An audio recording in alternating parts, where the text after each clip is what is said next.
इस बात का गवाह है कि कांग्रेस ने मुस्लिम लीग के सामने घुटने टेक दिए। राष्ट्रीय गीत वंदे मातरम की 150वीं वर्षगांठ पर संसद में विशेष चर्चा में रक्षा मंत्री राजनाथ सिंह ने विपक्ष पर बड़ा हमला बोला। राजनाथ सिंह ने कहा कि वंदे मातरम कभी इस्लाम विरोधी नहीं था, लेकिन कांग्रेस ने ऐसा माहौल बनने दिया और तुष्टीकरण की राजनीति की।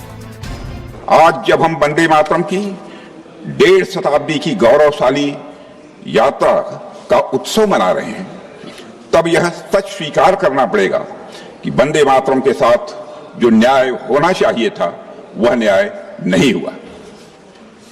आज आजाद भारत में राष्ट्रगान और राष्ट्रगीत को बराबर का दर्जा देने की बात की गई थी, लेकिन एक हमारी राष्ट्रीय चेतना का अभिन्न अंग बन गया, समाज और संस्कृति की मुख्य धारा में स्थान पा गया। वह हमारे राष्ट्रीय प्रतीकों में शामिल हो गया। वह गान था हमारा जन गण मन। लेकिन दूसरे गीत को मार्जिनलाइज कर दिया गया, उपेक्षित किया गया, उसे खंडित किया गया। वह गीत है वंदे मातरम। अध्यक्ष महोदय, कांग्रेस सांसद प्रियंका गांधी ने कहा कि पश्चिम बंगाल में चुनाव होने वाला है, इसीलिए वंदे मातरम का मुद्दा गरमाया जा रहा है। वहीं इमरान मसूद ने कहा कि देश नेहरू के ब्लूप्रिंट पर खड़ा है। बंगाल का चुनाव आ रहा है। सुनिए सुनिए सुनिए सुनिए, हाँ कोई बात नहीं, हम तो देश के लिए हैं, हम देश के लिए हैं। आप चुनाव के लिए, हम देश के लिए हैं। हम जितने भी चुनाव हारे, हम यहाँ बैठे रहेंगे और आपसे लड़ते रहेंगे। और आप क्या था हमारा हाल? वहाँ जो जानवरों को अनाज खिलाया जाता था, वो अनाज खाते थे हम। नेहरू जी ने खाद्यान्न के अंदर आत्मनिर्भर किया। नेहरू जी ने वैज्ञानिक सोच पैदा की। नेहरू जी ने देश को आगे ले जाने के लिए ब्लूप्रिंट तैयार कराया। नेहरू जी के ब्लूप्रिंट पे देश खड़ा हुआ, इनके ब्लूप्रिंट पे खड़ा है क्या? विपक्ष की तरफ से समाजवादी पार्टी ने भी मोर्चा संभाला। अखिलेश यादव ने खुद चर्चा में हिस्सा लिया और वंदे मातरम पर विवाद को बीजेपी की छोटी मानसिकता बताया। वंदे मातरम याद कर रहे हैं, बंकिम चंद्र चट्टोपाध्याय जी को हम याद कर रहे हैं कि उन्होंने इतना महान गीत हमें दिया है। सत्ता पक्ष के लोग समय समय पर हमें देखने को मिलता है कि जो महापुरुष उनके नहीं हैं या जो चीज उनकी अच्छी नहीं है, उनको वो ऊन करना चाहते हैं। लोकसभा में राजनाथ सिंह ने कहा कि जिन्ना के चश्मे से भारत देखने वालों को ही वंदे मातरम सांप्रदायिक लगता है। इससे पहले पीएम मोदी ने कांग्रेस पर करारा हमला बोला था, जिस पर वार पलटवार जारी है। Bureau report, news 18। एसआईआर को लेकर पूरे यूपी में पुलिस की वेरिफिकेशन ड्राइव जारी है। सीएम योगी ने सोशल मीडिया में पोस्ट कर घुसपैठियों पर कड़ी कार्रवाई के निर्देश दिए। साथ ही लिखा कि यूपी में निर्णायक कार्रवाई जारी है। यूपी में घुसपैठिए किसी भी कीमत पर मंजूर नहीं है। वहीं अखिलेश यादव के एसआईआर पर सवाल उठाने पर बीजेपी का पलटवार जारी है।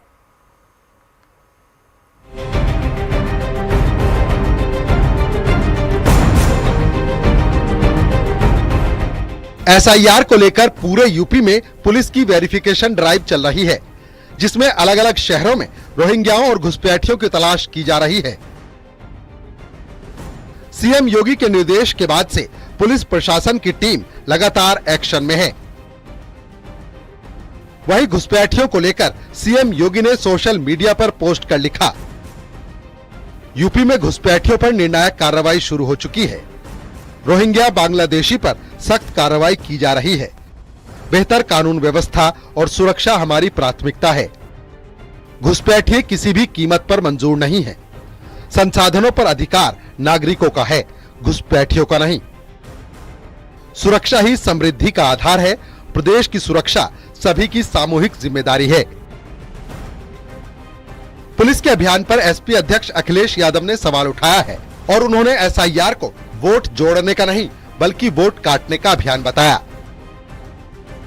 वोट जोड़ना है और जहां इलेक्शन कमीशन का काम होना चाहिए, ज्यादा से ज्यादा लोगों को वोट देने का अधिकार बने, वोट उनका बन जाए, वहीं हमें देखने को मिलता है कि एसआईआर के बहाने ये वोट काटना चाहते हैं।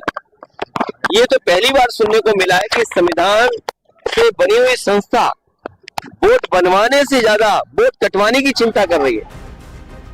वहीं डिप्टी सीएम ब्रजेश पाठक का कहना है कि बिहार में मिली हार पर विपक्ष में हताशा और निराशा है।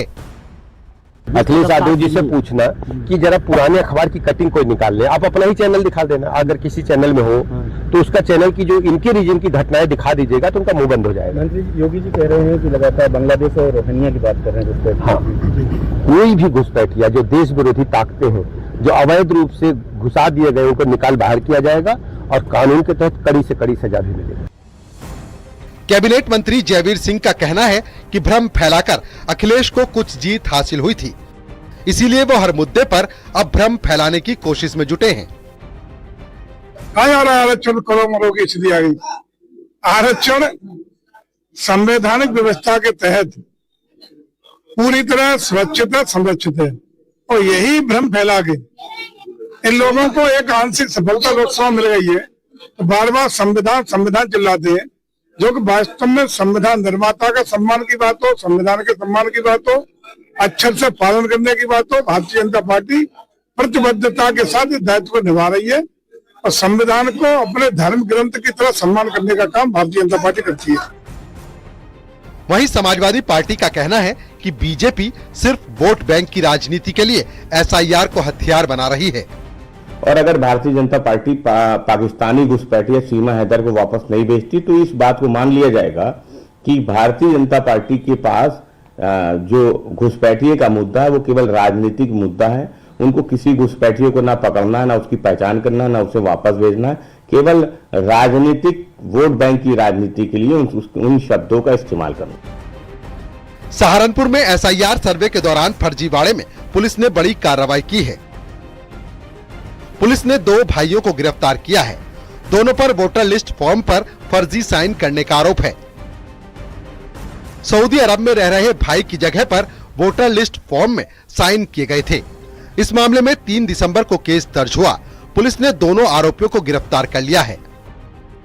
कुल मिलाकर पूरे यूपी में रोहिंग्या और घुसपैठियों पर एक्शन जारी है, जिसे लेकर सीएम योगी ने सोशल मीडिया पर पोस्ट भी किया है कि मुख्यमंत्री योगी आदित्यनाथ उत्तर प्रदेश में घुसपैठ के खिलाफ बड़ी कार्रवाई कर रहे हैं और आगे भी यह कार्रवाइयां जारी रहेंगी और पूरी तरीके से घुसपैठिया से उत्तर प्रदेश को मुक्त कराने की तैयारी है।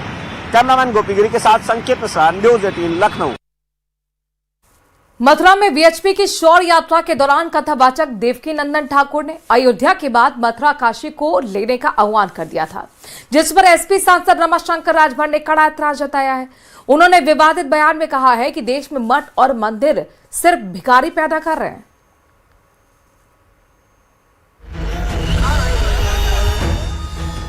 कान्हा की नगरी मथुरा में काली शहर की यात्रा का समापन अंगूठी वाटिका पर हुआ। इस यात्रा के दौरान अयोध्या हुई हमारी है, अब मथुरा काशी की बारी है कि जयकारे लगाए गए। इस यात्रा में कथावाचक देवकीनंदन महाराज भी शामिल हुए और उन्होंने कहा कि जिस तरह अयोध्या में भव्य राम मंदिर बना है, उसी तरह मथुरा में भी भव्य मंदिर बनेगा। पूरी दुनिया उसकी गवाह बनेगी। प्लान में कर रहा हूँ, पाकिस्तान में कृष्ण मंदिर बनवाएंगे, पाकिस्तान में लाहौर में बनवाएंगे, कराची में बनवाएंगे और वो दिन दूर नहीं, ये कटोरा लेते हुए भीख मांगते नजर आएंगे। और हम काशी में भी मतलब विश्वनाथ मंदिर बनाने के बाद, मथुरा में कृष्ण भूमि मंदिर बनाने के बाद एक दिन पाकिस्तान में भी ठाकुर जी का मंदिर। भाईचारे से निपटा जाएगा मामले को। भाईचारे से निपटा जाएगा। अब्दुल कलाम बन जाइए, रसखान बन जाइए, भाईचारे से निपटा दीजिए, हमारे दोनों जगह हमको दे दीजिए।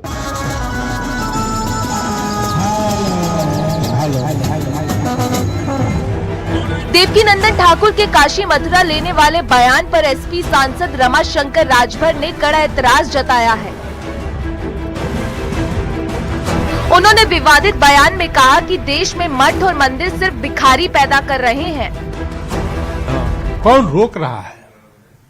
ये ले ले, इनको पता नहीं है कि विद्यालय से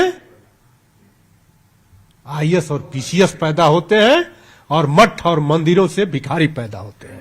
ले ले, पूरे देश को भिखारी बना दे। ये आप कैसे कह रहे हैं? किसी संत पे इस तरीके से बयान क्या लगता है उचित है?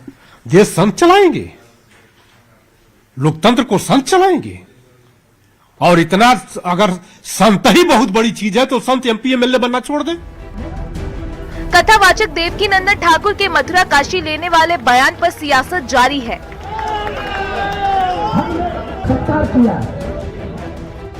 एसपी सांसद के विवादित बयान के बाद सियासी पारा और हाई हो गया है। Bureau report, news 18 UP Uttarakhand. रविवार को बड़ा विवाद मान रहा है। कई धर्मगुरुओं ने तो इस पर खुलकर चेतावनी भी दे दी है।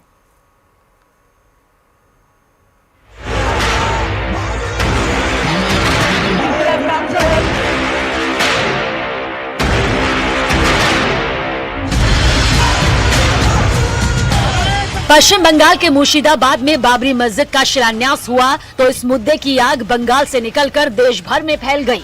मुर्शिदाबाद में कथित तौर पर बाबरी मस्जिद के नाम पर किए गए कार्यक्रम ने पूरे देश में एक बार फिर मंदिर मस्जिद की राजनीति को गर्म कर दिया। पश्चिम बंगाल सरकार शुरू से कहती रही कि वहां किसी तरह का शिलान्यास नहीं हुआ, सिर्फ एक फीता काटने का कार्यक्रम था, लेकिन विपक्ष और संत समाज इसे एक बड़ा विवाद मान रहा है। जो लोग वहां इकट्ठे हो रहे हैं वो स्पष्ट करें कि बाबर के विचारों को लाइक करते हैं क्या। अगर वो बाबर के विचारों को लाइक करते हैं तो कंफर्म है वो देश के प्रति समर्पित नहीं है, और जो देश के प्रति समर्पित नहीं है उसे देश में रहने का कोई अधिकार नहीं। इसी बीच सांप्रदायिक सौहार्द, संविधान और आस्था के नाम पर तमाम दावे हो रहे हैं। एक तरफ कुछ लोग इसे धार्मिक अधिकार बताते हैं तो दूसरी तरफ कई संतों और धर्मगुरुओं ने कड़ी प्रतिक्रिया देते हुए इसे देश की शांति के लिए खतरनाक बताया।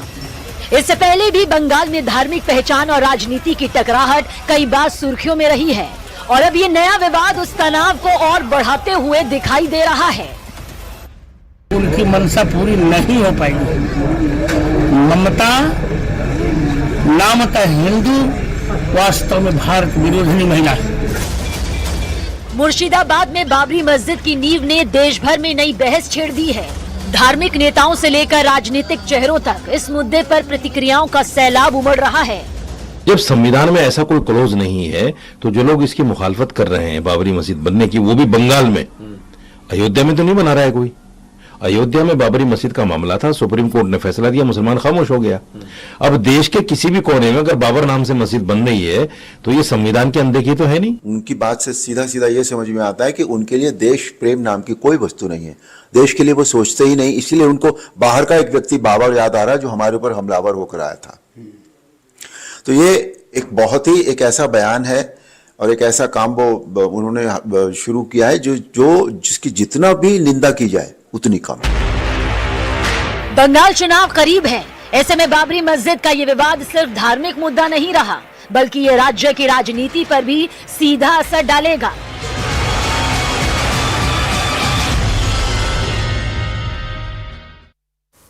और गोवा